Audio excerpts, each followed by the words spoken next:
Good morning, everyone. Happy Monday morning to you, and welcome back to Morning Musings. My name is Don K. Preston. I am the president of Preterist Research Institute of Ardmore, Oklahoma. And I hope that you're safe. I hope that you and your loved ones are safe in the midst of this coronavirus pandemic. As I have mentioned earlier, so far, and I qualify that, so far, there have been very, very few infections in this part of the state of Oklahoma in which I live. About a week and a half ago, pardon me, they diagnosed one case. As you well know, this virus spreads like wildfire. I haven't heard an update to that number over the last few days. However, pardon me, given the track record of this virus, certainly the odds are that there are many more that are already infected. It's a dangerous disease.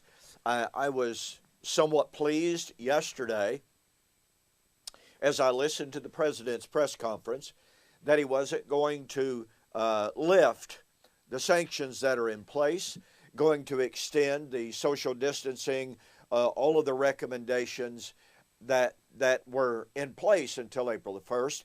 He just, based upon the medical authorities that he has assembled around him, and my goodness, what a cast of experts he has gathered,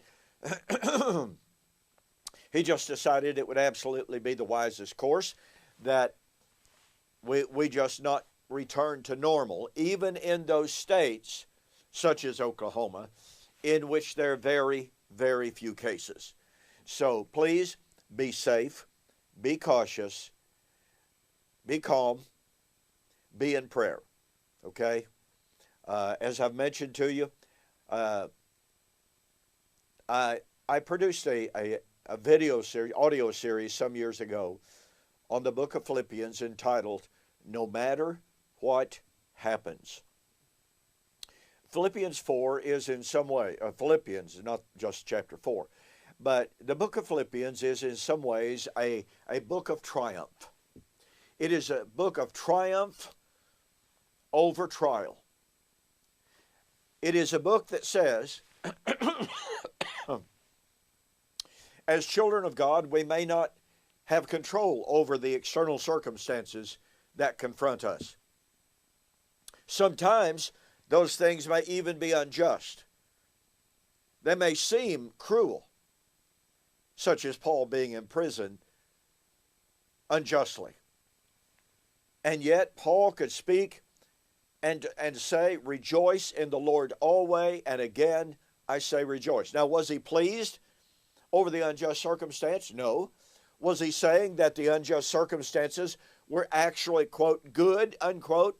Well, they led to the evangelism of some of the Praetorian Guard, which was remarkable. But no, Paul didn't say that everything that happens in this world is good. But he was convinced that because of our faith, that no matter what happens in this world, no matter what the external circumstances are, number one, they cannot separate us from the love of God. Romans 8:32 and following. What can separate us from the love of God? It's a rhetorical question. The answer is nothing. Just read the text. It's marvelous. And number two, no matter what happens in this world, even if it is very, very painful, it does not destroy our relationship with the Lord or our life with the Lord.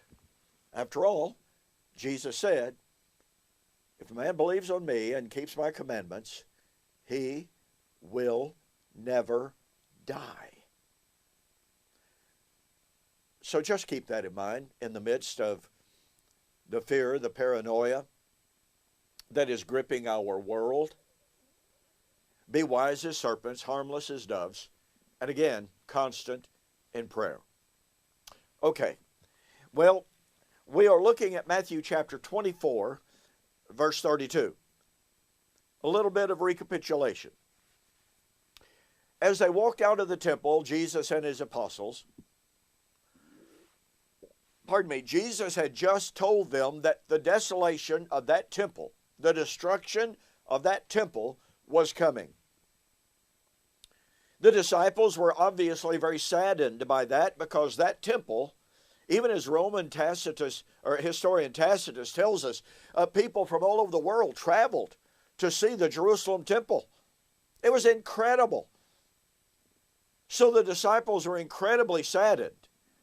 Now, they knew prophetically that it was coming. They just didn't know exactly when. They knew the Old Testament predicted the destruction of that temple. Jewish rabbis of their generation had predicted that it would be destroyed. Some had even predicted it would be in that generation.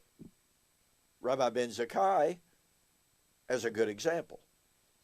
I may talk about that a little bit later, but the point of fact is, they immediately asked Jesus, when they began to show him the size and the beauty of the stones, he said, "Do you not see all of these things? The time is coming in which not one stone shall be left standing on top of another." And they responded to that by saying, "Tell us, when shall these things be? What shall be the sign of your coming and the end of the age?" Now look, folks, they understood, okay? They understood. Go to my website, donkpreston.com, BibleProphecy.com, and read the series of articles on there about which disciples were or are confused in Matthew 24 and verse 3. It was not Jesus' apostles that were confused or wrong to link the fall of Jerusalem with the end of the age and his coming. Well, they asked about the signs of his coming. Jesus gave signs: the preaching the gospel into all of the world, the abomination of desolation, the great tribulation. Those are the signs of the end. Matter of fact, he said, speaking of the great tribulation, immediately after the tribulation of those days, the sun will be dark and the moon shall not give its shall be turned to blood. The stars of heaven shall be shaken. Typical Hebraic hyperbolic language. And then in verse 32, Jesus says, "Learn the parable of the fig tree. When it sprouts its leaves and they turn green, then you know that summer is near.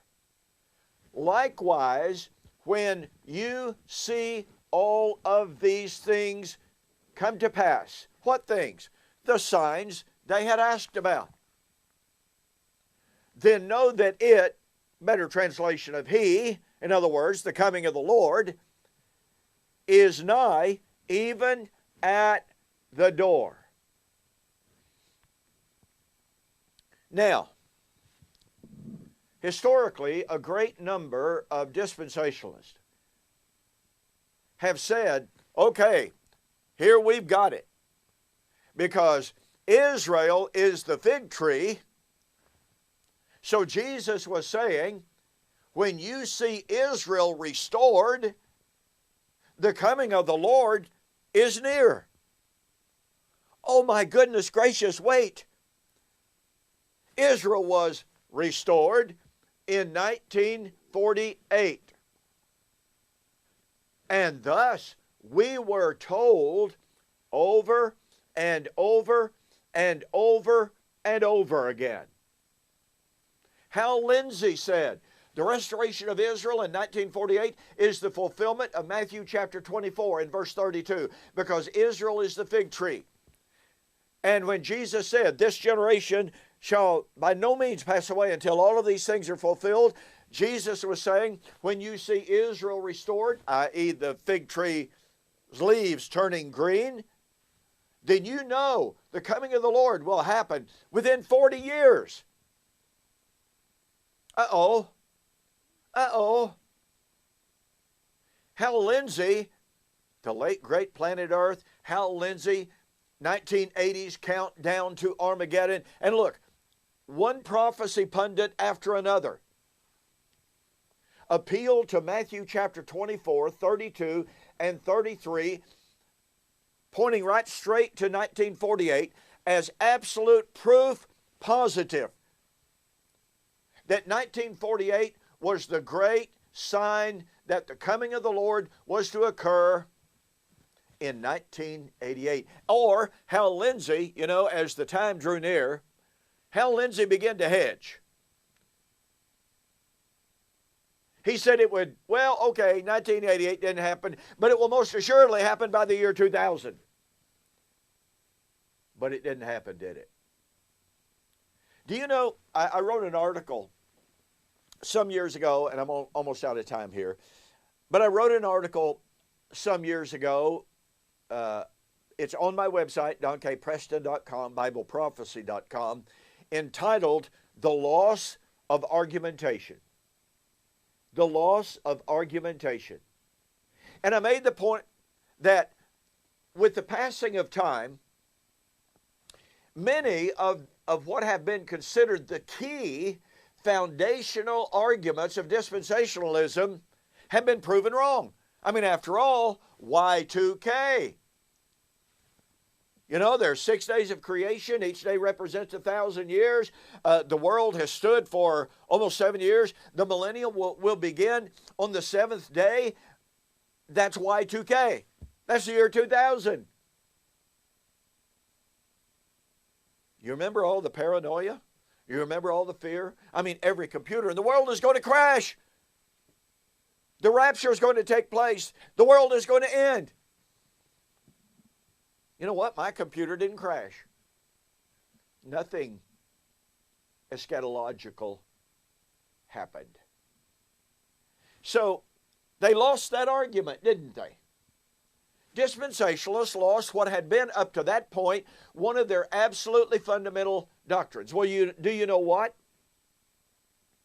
They have now lost their fig tree argument. Once again, the argument is Israel is the fig tree. The fig tree budding is therefore Israel being restored. Israel was restored in 1948. The generation to see the fig tree budding, i.e. Israel restored, will see the coming of the Lord. A generation is 40 years. Therefore, 1988.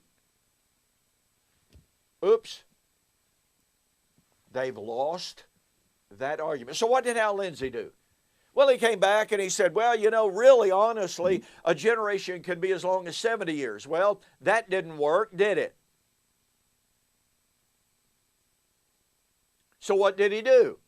He went back and he claimed, without any biblical support whatsoever, he claimed that a generation is 125 years. Well, that allows him to keep writing books, making more false predictions. And his followers have continued to buy his false teaching. Listen, folks. Matthew chapter 24, 32 and 33 has nothing to do with Israel being a fig tree. It has nothing whatsoever to do with 1948. And yet, even though Thomas Ice and Tim LaHaye rejected the fig tree illustration as pointing to the restoration of Israel in 1948, guess what they did? In their really popular book, Charting the End Times, they said 1948 was the most significant biblical prophecy of all time. Now again, they rejected the 40-year calculation. And so what did they do? They said, well, what Jesus meant when he said this generation will not pass away, what he really meant there, and remember, Ice and LaHaye, at least Ice, LaHaye actually believed in that Israel was the fig tree, but the editors didn't include his personal belief. But here's the point. They said what Jesus really meant was, well, the generation that will see the signs that I gave, Jesus said, that will be the generation of the end. Well, wait a minute. 1948 was supposedly the super sign of the end of the age. That should mean, therefore, that the generation that saw the restoration of Israel in 1948 should be the generation of the coming of the Lord. So Ice and LaHaye, even though they rejected the fig tree illustration and argument, they nonetheless made the argument that 1948 is the, quote, super sign of the end, and they have been proven wrong. And that's because the fig tree statement was simply an illustration that Jesus used to say, when you see the signs that I've spoken of, know that my coming is near. And yeah, we've got more on this. So I'll see you on the flip side.